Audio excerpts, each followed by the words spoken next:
Hey guys, Dr. Tommy Rhee here, and today I have a question someone gave me about headaches. Headaches, more so headaches, tension, and migraines. What the causes are, and how do I relieve it if I can't get in to see you? Well, let's talk about headaches in general. So we look at headaches, the brain and what supplies the brain. We look at blood flow, oxygen, arteries, and we want that oxygenated blood from the arteries. So if you look at the anatomy, there are two arteries in the front and two arteries in the back. The two in the front are called carotid arteries, and the two in the back are called vertebral arteries. The ones in the back are what we're going to talk about.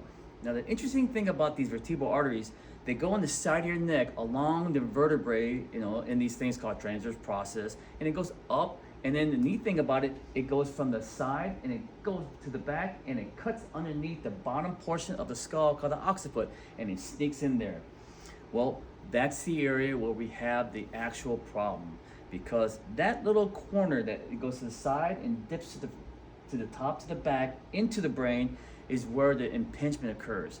So think about if you had a blood flow and then you cut off the circulation. Well, on the other end of it, you're not going to get that oxygenated blood. So that area, the back part of your brain, where your vision and more your headaches are at, that's where it occurs.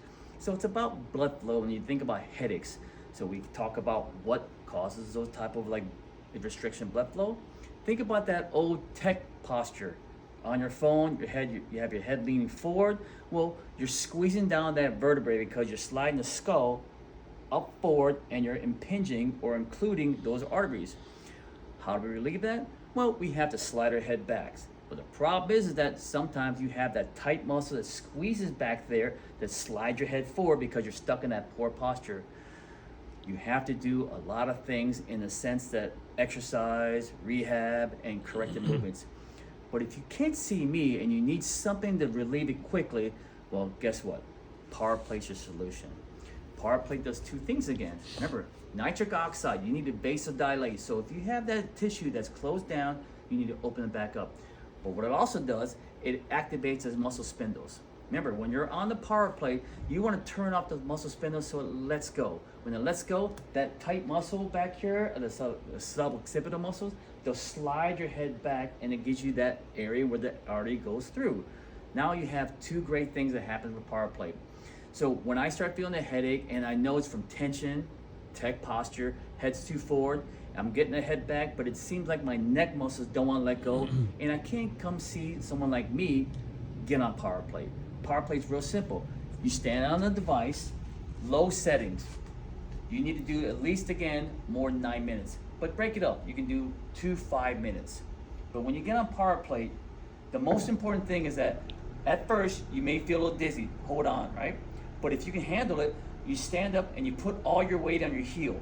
You put your weight on your heel, you keep everything neutral, and then right here, you just settle down for a minute or two. After a minute or two, now you feel like everything is getting kind of conditioned. Here comes your exercise. Slide your chin into your neck. Don't look up, don't look down. Slide it back. You feel the stretch in the back of your head. The stretch becomes easier and easier as the minutes go along. That means the muscle spindles are letting go. Now you're allowing that artery to have free flowing oxygenated blood to the brain, and it reduces the headaches. So remember, it's all about that portion of your neck and how to relax it with power plate. All right, guys, thank you very much.